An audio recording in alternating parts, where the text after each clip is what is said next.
everyone's talking, who is SmackDown gonna pick after Gallows and Anderson? Oh, Jesus, I don't know. Let's consult the powers that American fucking alpha. And let me tell you, these guys have not been on the main roster at all, and they're already over. Mm-hmm. The crowd went fucking postal as soon as American Alpha gets dropped. So I've got cold chills thinking about it. I am so fucking proud of these guys. Like, I can't even begin to tell you how just ecstatic, how thrilled I am, specifically for Jason Jordan, because that dude is all go. Like, he works his ass off. And then you put him with somebody the caliber of Gable, and the fucking sky was the limit from the get-go. And now we get them on the main roster. We get them on SmackDown. I am so elated. And then we have the Snore Fest come back. And the Big Show gets drafted to Raw. You know, why? That just reminded me of a conversation I was having with our chosen one this morning. Oh, Jesus. Well, this actually stemmed from an incident that happened at San Diego Comic-Con, which I linked you to. Joey Ryan lost the title to Spider-Man. I shit you not. Look it up. Googs it. It's so good. Will was like, I wish WWE would bring back a 24/7 title, and, like, without missing a beat, I was just like, instead we get Big Show's 24/7 heel face turns. Oh, fucking womp womp. It's just terrible. Anyways, continue. Oh, God damn it, Big Show. I don't understand.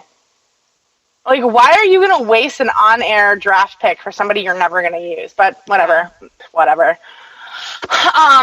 So SmackDown gets Dolph Ziggler and Nia Jax to Raw. I have such a bad feeling about this. I do too, and here's why. I have said it before, and I will say it again.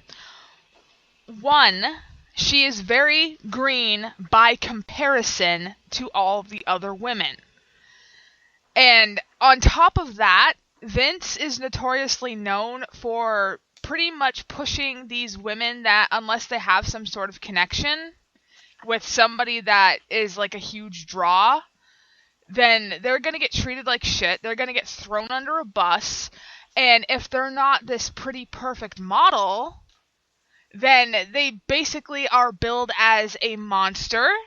And let's face it, Nia Jax is not a small girl. And no. That type of girl that is big like her, despite being beautiful, she's going to be used as a, quote, monster, a force to be reckoned with. Nobody's going to be able to beat her. She's not going to have any personality other than that. And then they're going to either place her as somebody's bodyguard or they're going to get rid of her altogether. The only reason that she is on the main roster is because she has affiliations with the Sweaty Samoans. It's really unfortunate, too, because Nia she has a lot of potential. She has a lot of potential. So, no, like, with the history, and I'm not even just talking about, you know, people like Karma previously.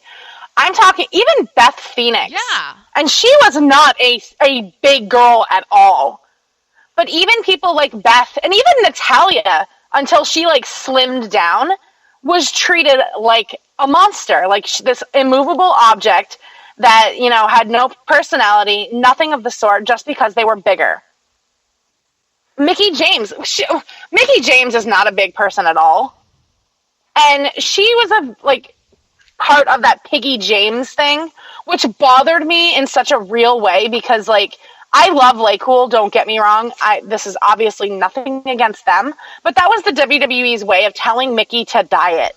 Yep.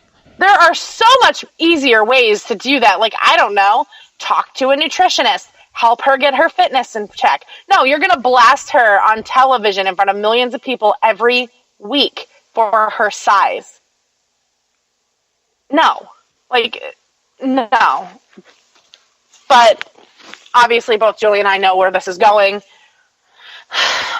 It's really unfortunate, and unless they prove us wrong, I'm not going to think too highly of Nia being drafted, because I want to. I really do, because I absolutely love her. I think she's a beautiful, beautiful, beautiful woman, and she has all of the potential in the universe. She has all of the tools, but she's not going to be taken seriously by upper management because she is a bigger woman.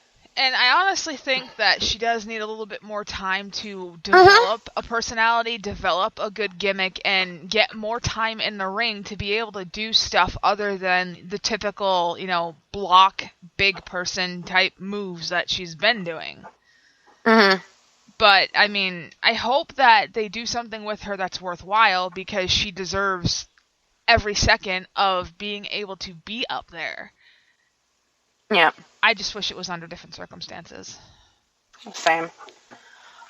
So round 6 comes, and we get a surprise with Neville. So that means Neville is on the fast track to return, which is very exciting. Cannot wait to see him back. Natalya to SmackDown, Cesaro to Raw, Del Rio to SmackDown, and Sheamus to Raw. Yeah. Other than Neville and Cesaro, I don't give a flying fuck about round 6. Right. And it sucks, because I absolutely loved Natalya for the longest time. Now I could care less. And that sucks. And that really, really sucks, because I don't know. I think the whole catty bullshit is really over. I'm done with it. Like, I can't stand it. And that's what they have her doing. Like, they have her being catty. They have her, flipping the script and, trying to play the victim. It's like, stop. She also relies way too heavily on her family, and that drives me nuts. But yet she condemned Charlotte for the same thing. But, it is what it is. Mm-hmm. So, excuse me. Shit, beer. We go into the WWE Network Draft Central, which were the announced picks after the show. Round 7, really quick, was the Golden Truth to Raw, the Usos to SmackDown, Titus O'Neil to Raw, Demon Kane to SmackDown, and Paige to Raw. Here, if you've heard, but there was a fight backstage at I heard SmackDown. All about that. Yep.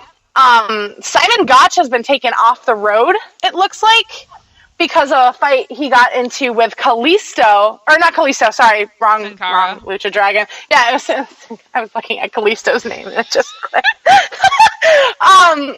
With Sin Cara backstage, and I'm just like, bro, what are you doing? But I don't know if it's a work. I guess time will tell. But yeah, that was a little bit surprising. So round 9, the Dudleys to Raw, Zack Ryder to SmackDown, Summer Rae to Raw, Apollo Crews SmackDown, Mark Henry to Raw, and we're going to get blessed. We are going to be blissed off. Alexa Bliss to SmackDown. That was one of the most surprising picks to me. Same. Because she wasn't even in the rumored list of NXT draftees. Yep. I never in a million years would have picked Alexa Bliss. But I am so surprised and so happy. I love Alexa. She is so good at what she does. And she is one of those pretty girls who show that you put the work in, you get good. And it's kind of funny, though, because she seems like she hasn't been there that long. It's been, maybe 3 years, and she's been brought up to the main roster now. And she is just as good as, dare I say it, Trish Stratus. She's got the tools. Yeah. Absolutely. Absolutely. So I can't wait to see what they do with her, and I hope it's good stuff. For sure. Oh my god, I love her. She's wonderful.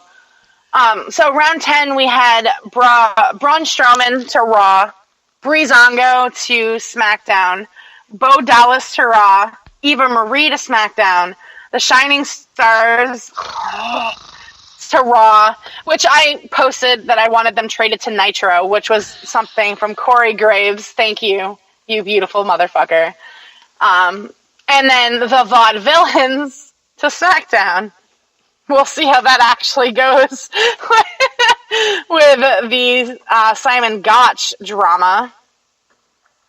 And then round 11 was Alicia Fox to Raw, Eric Rowan to SmackDown, Dana Brooke to Raw, Mojo Rawley, which was another sleeper pick, that just blew me away, Curtis Axel to Raw, and then bada bing, hottest chick in the ring. How you doing? Carmella is coming to SmackDown. That was another one that kind of surprised me, even though she was kind of excited in the rumored names. I'm so excited. Simply because of the fact that she is good in the ring, but I'm not sure if she's main roster ready good in the ring. You know what I mean? I mean, there's like worlds of potential as far as character-driven stuff goes, but I am really surprised that they put her on SmackDown instead of Raw, because she would have benefited more being on Raw with Enzo and Cass from a marketing standpoint, but I can understand why they would want her to develop her own thing. Yeah. So, I hope for her because she's fucking awesome. I love her so much. I hope the same. I love her. She's wonderful. But yeah, so that was the draft. But no, see, you're forgetting a few things here. Oh no. There is somebody that was undrafted. Dropped him to the fucking Slider, move. baby! Hey, that one-man rock band! Jesus goddamn Christ. It makes Christ. you wonder, though, what are they going to do with him? Because, like, it literally seems like they are setting it up as if he's not on any show. What is he going to do? And then you've got, like, this isn't storyline-esque, but they kind of closed the draft center thing with Heath Slater, which makes it kind of think that this is going to be like some wacky storyline where he shows up on both shows. But then there's like a whole list of people like Nikki Bella and Emma, Luke Harper. There's a bunch of people on injured reserve right now that haven't been drafted to either show. So we don't know what's going to go on with them.